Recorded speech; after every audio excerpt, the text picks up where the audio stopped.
Assalamualaikum warahmatullahi wabarakatuh. Hello everyone. Hopefully this morning we are in good health and will introduce my name is Faisal Hikuniawan. I'm here to present my assessment regarding the material of good communication present and various form of communication.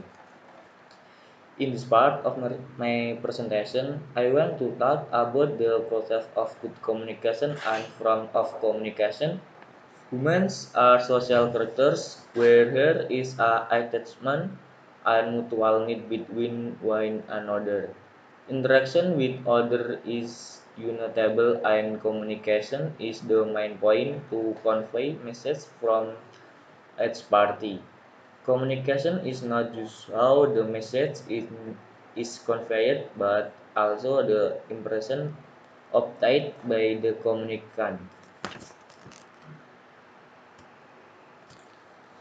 How to message is conveyed appropriately and the communicant respond as expected by the communicator become an important point in communicating. Communication is a process of delivering information, message, ideas from one party to another. In general, communication is done verbally or verbally that can be understood by both parties. If there if there is no verbal language that can be understood by both, communication can still be done using body gesture, showing certain attitudes, for example, smiling, shaking hands, shrugging. This way is called non-verbal communication.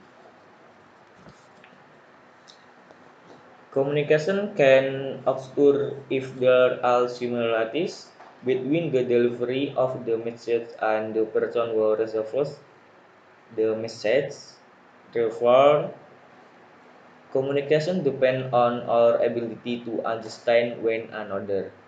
Through communication, the attitude and feeling of a person or group of people can be understood by other parties. However, communication will only be effective if the message conveyed can be interpreted the same by the receiver of message.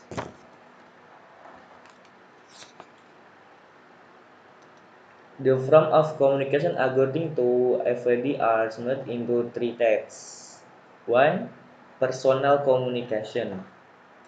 Personal communication is the two types.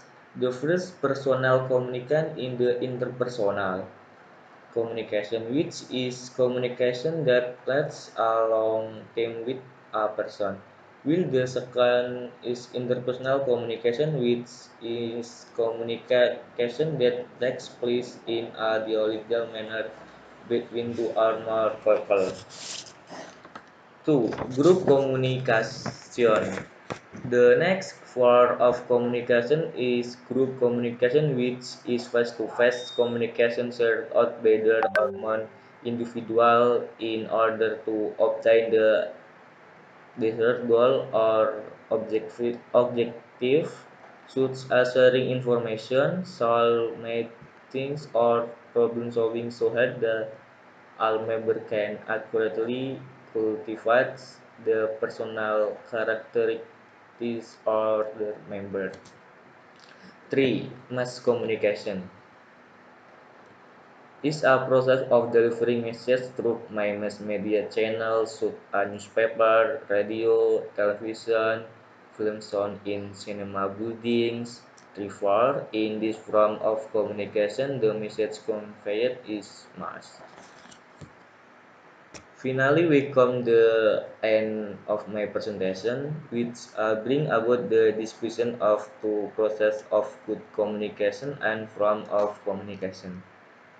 As for the point that we can take from my discussion, namely the first is the point of how to have a good communication process. A good communication process is how the message is conveyed correctly by the communicant and the communicant response is expected by the communicator. It becomes one of the most important point in the communication process. Then there are point of from communication according to FND that I have committed are including personal communication, group communication, and mass communication. The presentation of a discussion about the process of good communication and other form of communication that I can convey may be useful for all and use and can interest knowledge for all of use about the process of good communication. Before I end this presentation, I apologize if there are any wrong word or delivery from me. See you next time, Alfred.